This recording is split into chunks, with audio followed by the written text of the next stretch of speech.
Have you ever made a purchase that you either forgot about later on and you just found it in your closet and you're like, oh, I probably didn't need to buy that? Or you just feel guilty after some impulsive or emotional spending? Well, in this video, I'm going to walk you through my actual framework for making sure that I'm not wasting money when I feel the urge to buy stuff. Now, the whole idea with the spending detox isn't to not spend, but to spend intentionally with the money that we have, because I see so many people with $250,000 incomes and they feel completely broke, but also a lot of people who make $50,000 to $70,000 and are content with their lifestyle. So, on my screen, on your screen, we have a couple spending decision rules that I go through every time I make a purchase that I know is a little emotional, or even ones that aren't quite as clear. And then hopefully you can see my Amazon thingy right here. And actually, before I thought of doing this video today, I didn't even know that Prime Day was going to be like in a couple weeks. So this is actually dangerous for me because I love shopping deals or things that look like deals, just because it's exciting. So let's go through the 3 spending decision rules that I go through whenever I make a spending decision so that I'm not wasting money. The 48-hour rule. This is where you are thinking about a purchase, and this could be an item like we're doing online with Amazon, or it could be a service. Maybe you're wanting some renovations done in your house, or you're wanting a repair or something like that. Any kind of purchase, anything you're spending money on, it's really good to put it through the 48-hour rule, where it's just let it sit on your mind for 2 days or sit in your cart, or to be more safe, actually add it to a list instead of the cart. So the second rule, how much time does this cost me? Now, most of us work a W-2 job or have some kind of hourly rate. And if you don't, if you're on commission and things like that, you can estimate how much your hourly rate is by getting your annual salary and dividing it by 2,080. That's how many hours in a year that we typically work. Comparing how much we get paid to what the purchase price of a product is, and ultimately being like, oh, that $20 dinner was not worth an hour of my time. And lastly, opportunity cost. It's asking yourself, what else could I do with this money?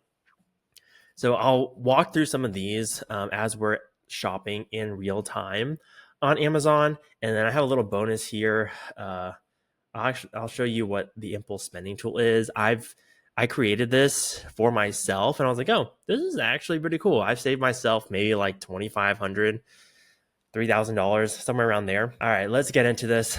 I like to go and browse in my free time. I go through this. Things that always stick out to me are like electronics. So, do I need a robot vacuum cleaner? No, but it would be really cool just to have this little robot going around my apartment and cleaning up after me. So I see it's $280. You know what? I'll add it to cart. I'll think about it. And one thing I make sure I do is look at competitors, see other robot vacuum cleaners, right? This one's $299. There's also just like regular vacuum cleaners, right? An alternative product, which I'm like, I have a vacuum cleaner. It's like $30, $40. It was a really cheap one that I don't really like to use. It feels real flimsy.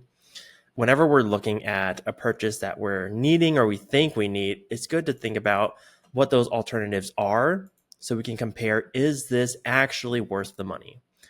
So I guess since we're on the theme of robot vacuum cleaners or just vacuums in general, it looks like that's what it's serving us up right now. So we'll just take vacuums as an example of what we're looking for. Let me see if I can find the vacuum I have. It's a small one. This is not sponsored, but if any of you vacuum cleaning companies want to sponsor me, reach out. So as you can see, when I have something in mind that I'm looking for, I'm adding a bunch of different alternatives or things that are interesting to me. Now, take this, copy and paste it for whatever product you're looking for, whether it's a TV, air humidifier, I don't know, cooling mattress, stroller. There's a bunch of things that we impulsively shop for. Home decor is a big one. I see a lot of people waste money on home decor and then put their old ones in the garage. I kind of think through these impulsive spending decisions as like a funnel. Like I get as many options available to me as possible. So on the topic of vacuum cleaners, there are so many kinds, as you can see. There's these cheap little ones that's just like bare minimum needs. There are these more powerful, long ones, but they are a little more expensive. And then robot vacuum cleaners who will do things for you. And as I'm thinking through these, I need to think about what is the most valuable to me and is it worth the money that I'm spending on it? So, right off the bat, after all these 7 options, I know between these two, I don't really care about brands. Maybe if you want to do your research and compare brand specifics, you could do that.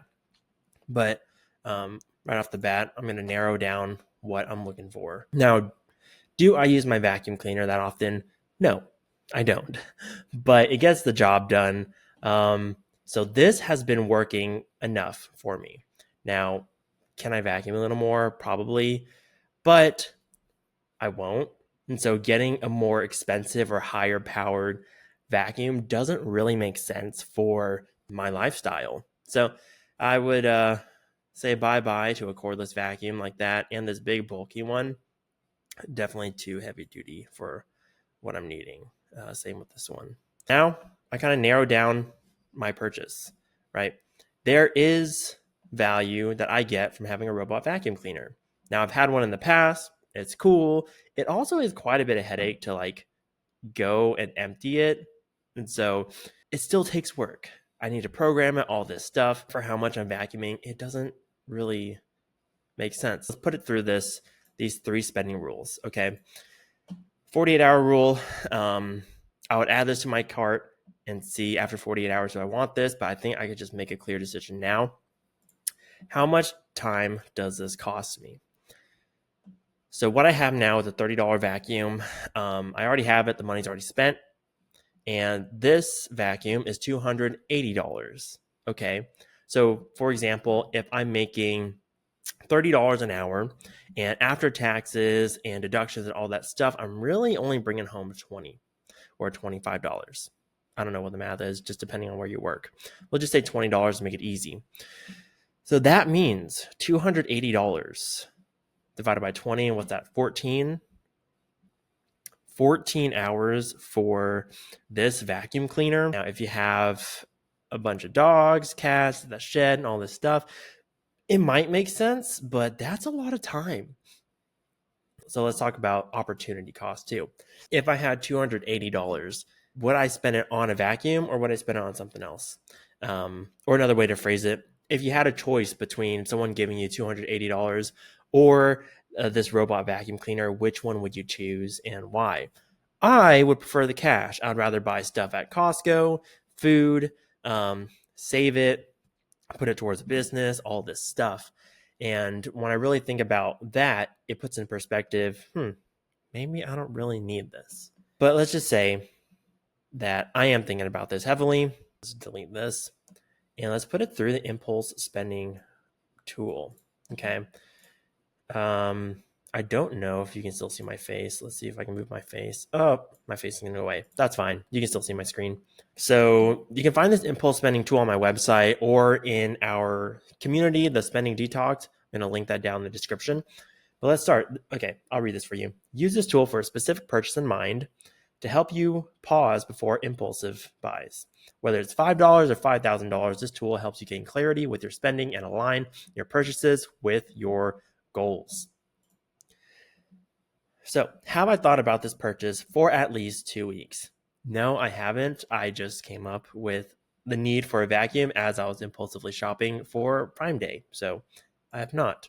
Does this solve a problem? I genuinely notice. To be honest, I'm doing just fine with just a broom and the vacuum I got. Is this the most cost-effective way to obtain this item?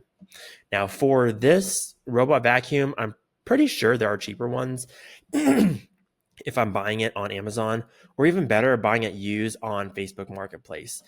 So it's not the most cost-effective if I'm wanting a very similar product to this. will my life be significantly impacted if I wait 1 month to buy it? No. Would I rather have the item or the value of it in cash? Like I said, I'd rather have it cash. This is definitely a want instead of a need. Do I already have an alternative item that serves the same need? Yes. So at the end of the spending tool, it gives you a percentage. Now, it's not always going to be a hard no like this. It's strong, don't buy. You need to reconsider this purchase. Cool. Now, the other things I've used this for, I use it for a graphic designer, seeing if I wanted to sign up for a graphic design project, other supplies for my business, for example, like a laptop. So if I'm even deciding whether I should get another laptop, have I been thinking about this for 2 weeks? I have. Does this solve a problem I genuinely notice? And the problem being my current laptop is pretty slow and it's annoying. So it does solve a problem. Is this the most cost-effective way to obtain this? And I typically don't like to buy used on like Facebook, just because I don't know or trust like what they did to it. I would rather buy refurbished or renewed on some kind of website. So I'll just say yes for this. Will my life be significantly impacted if I wait 1 month? No, it won't. Would I rather have the item or service or the value of it in cash? Now, most of these laptops would go about $300, and I kind of would rather have the laptop. It's a tough one. I think $300 is also really nice. Is this a want or a need? You know, if I'm being completely honest, it would be a want because my laptop functions enough for when I need it to. It just struggles a little bit with like video editing and stuff. Now, do I already have an alternative? Yes, I do. But see, it's not always going to be 0 or 100%. This will give you a percentage of certainty on like, does this align with your goals and your needs? So I could consider buying it, but I review it more carefully. And I think as long as I don't need to get it, if I get some extra money, then I'll do it. But yeah, that is the impulse spending tool on both an item that I really wasn't considering, like this robot vacuum cleaner, and something that I was thinking about, which was a laptop.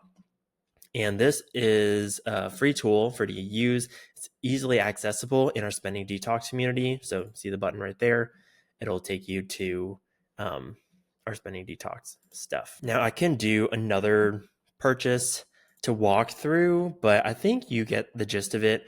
The whole idea of this thought process and these rules is that whenever we feel emotional or get excited, or even on the opposite side, when we are bored, angry, hungry, lonely, we tend to gravitate towards some of these coping skills, right? A lot of us could be eating, video games, binge watching TV, shopping. That's the whole point of this video.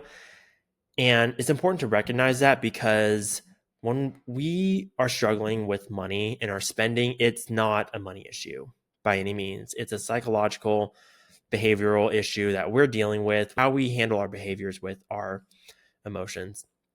With these spending decision rules, it takes us out of this emotional state and makes it more logical so that we're making informed decisions. Whenever we're making impulsive decisions that are emotional, we don't think about the cost that it'll have 2 weeks from now. If it's on a credit card, we probably don't even feel it until we get that credit card bill. And so this also helps just reduce the enormous amount of waste that I've had in my life, and I hope it does for you too. And I just want to create resources that help you, that are entertaining, and ultimately give you more money back. If you found this helpful, subscribe. And if you're like me and you don't like wasting money, one of the biggest expenses that people waste money on are cars. So go ahead and check this video somewhere here to watch my conversation with an ex-car dealership owner who exposes the car buying tips and tricks and traps that get us to spend more money than we need to.